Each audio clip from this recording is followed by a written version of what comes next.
Hi! In front of me is Samsung Galaxy Tab S2, and today I would like to show you how you can use voice recorder on this device.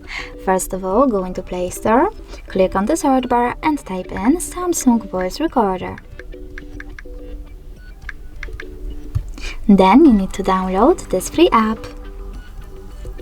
This one from this developer, and tap on Open.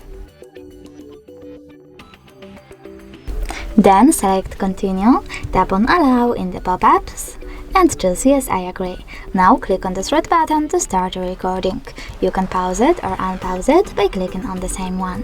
If you wish to add a bookmark, click on this little icon at the bottom left corner, add your bookmark and choose OK.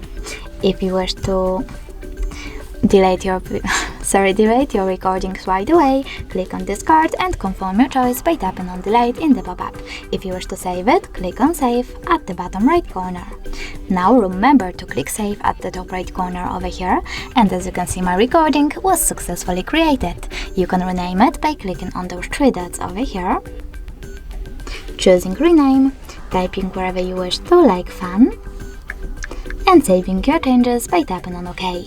You can also delete your recording by holding it, tapping on this pin icon at the top right corner and confirming your choice by clicking delete over here. Thanks so much for watching. If you enjoyed this video, don't forget to leave a like, comment and subscribe. Bye!